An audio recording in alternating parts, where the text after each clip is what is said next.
Dear NFL General Managers, my name is Dakota Allen, and some of you might know me as the first-team All-Big 12 linebacker out of Texas Tech. Or maybe you know me as the guy from Last Chance U. The reason I'm writing this is to talk about where I've been, what I've learned, and why I know I'm ready to contribute to your team. I know there might be some red flags around me heading into the draft. There's a reason why I had to move to Scooba, Mississippi, in order to revive my career, and my life, really. And I think that's something that I need to address directly. Around the end of my redshirt freshman season at Texas Tech, I made biggest mistake of my life. I was charged with second-degree burglary. I know there might be some red flags around me heading into the draft. And although the charges were eventually dismissed, I understand that it's a mark on my record that can't ever be removed. It's something that, regardless of every other positive thing I've ever done, might be enough for some teams to leave me off their draft boards altogether. If you don't know me, I can understand why you might let that one mistake cloud your opinion of me. But I'm writing this to express to you that I'm so much more than that one mistake, and I think anyone you speak to who is involved in my life will say the same thing. I've spent the last 3 years doing everything in my power to make up for one night when I did a really dumb and destructive thing. It took a long time to get some people in my life to forgive me. And it took even longer for me to forgive myself. But today, I'm a person who is really excited about what the future holds. I've faced challenges that have tested me in ways I couldn't have imagined, and because of that I'm not the same person I was back then. I'm so much stronger, I'm so much smarter, I'm so much better, and I want to tell you why. Courtesy of Dakota Allen, my older brother, Anthony, was always more of a troublemaker than I was. I love him and I looked up to him, but even he would admit he could have done things better.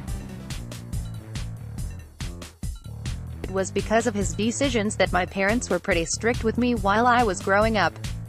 And because of that, for most of my life, I did just about everything the right way. I stayed out of trouble, I had good grades, and I was involved with all sorts of extracurriculars at school. Both of my parents instilled in me a very keen sense of what was right and what was wrong, and that's a true credit to them. I didn't come from the best neighborhood, but I worked hard to make sure I stayed on the right path. I excelled in high school, and was eventually offered a full scholarship at Texas Tech. It was an opportunity that meant so much to me, and I know it meant the world to my family. We had been working toward it my entire life. When I got to Tech, I suddenly went from being under tight supervision to being free to do whatever I wanted. I was immature and just didn't handle that the right way. Still, I kept my grades up, and in 2015, after sitting out a season as a redshirt, I began getting a lot of playing time. Things were looking good, but near the end of that season, I suffered an ankle injury and my attitude flipped entirely. I was sad, and that sadness turned into frustration and anger. And as a result, my decision-making, something that had always been a strength of mine, took a bad turn.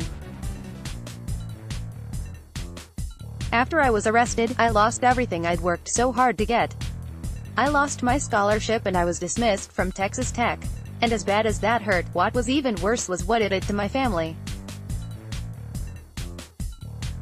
The way I hurt them truly crushed me. My parents had been so good to me. My dad is my hero, and he could barely look at me. Mom is my rock, and she began crying herself to sleep every night.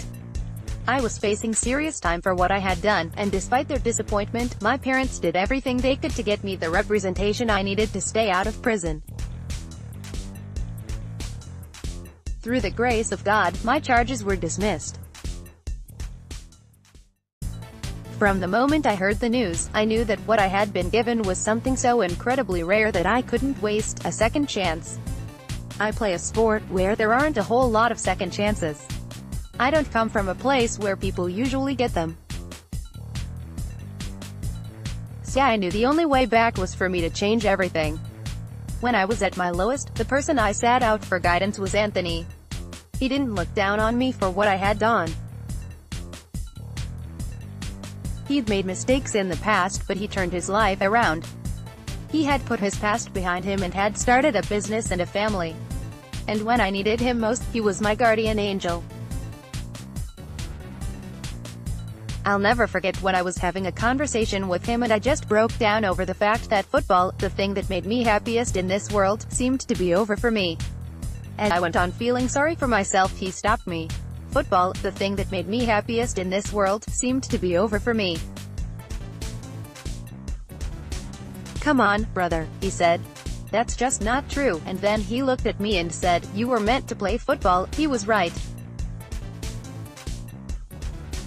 Getting back to where I had been wasn't going to be easy. Honestly, it seemed impossible, but I needed to at least give it a shot. So not long after that, I packed up all of my things and moved to a small town in Mississippi called Scooba. And, even though I didn't realize it at the time, my life was about to change forever.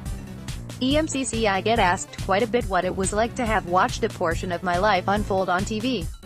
Honestly, it was a trip.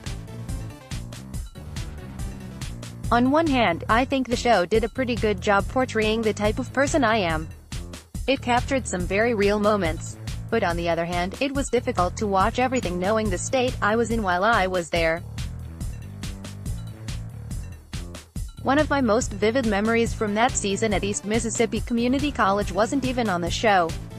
I was sitting with Miss Brittany, our academic advisor, who is an amazing woman, in her office and we were talking about my situation. I'm generally a reserved person, but during the course of our conversation I began to break down. I was hundreds of miles away from anybody I knew in this place that everyone was trying to get out of, and I knew there was a chance that, no matter what I did, I might never get back what I had lost. Steve Beadle, Netflix. There's not much to do in Scooba except get better at football and pray. I spent a lot of my time there doing both.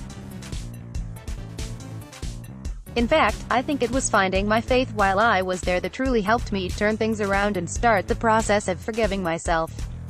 And when that happened, things started to change, for the better. I'll never forget the day I checked my phone and saw that there was a text from David Gibbs, my defensive coordinator at Texas Tech. He was asking if I might be interested in returning to Lubbock. For me, that was the kind of opportunity that almost seemed too good to be true. It almost felt like destiny. Getting readmitted wasn't an easy process by any means. I needed a lot of people, including Coach Kingsbury, to really go out and vouch for my character. And the fact that those people did that for me is something I'll never forget. Their trust and faith in me as a person is something that I will forever be touched by. In the fall of 2017, I re-enrolled at Texas Tech to finish what I had started. And for the past 2 seasons, I've done absolutely everything in my power to make the most of my last chance. John Weiss, Getty Images. When I think about these past few years, and all the experiences I've had, the one word that comes to mind is redemption. I'm not scared to discuss my past mistakes because I know they're part of who I am. I can't ignore them and pretend everyone else will, as well. But beyond that, I've put in the work to make sure that they will not define my future. There were so many reasons I was happy to return to Lubbock. I got to return to a bunch of friends and a campus that welcomed me. And as a player, I got to rejoin a program that has molded me into a linebacker who will be ready to contribute to an NFL team on day one. Purely from a football perspective, I think I have a skill set that's right in line with what teams need. Air raid-style offenses are becoming the norm, and I've spent the past few years practicing against this exact type of system, and excelling. That's something I take a lot of pride in because all of my success has been the result of great coaching and a lot of preparation. I truly believe my football IQ is as high as any other prospect in this draft, and I'm still grinding every single day to get better. To me, none of it has ever felt like work. These past 2 years have honestly felt like more of a dream.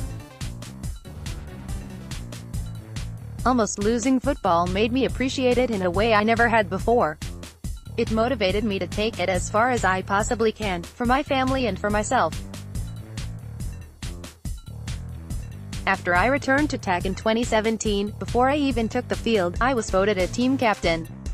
Given what had happened, where I had been and how many of my teammates I felt I'd let down, it was something that really helped me heal. To have their confidence in me meant everything. I truly believe my football IQ is as high as any other prospect in this draft. To me, that's redemption.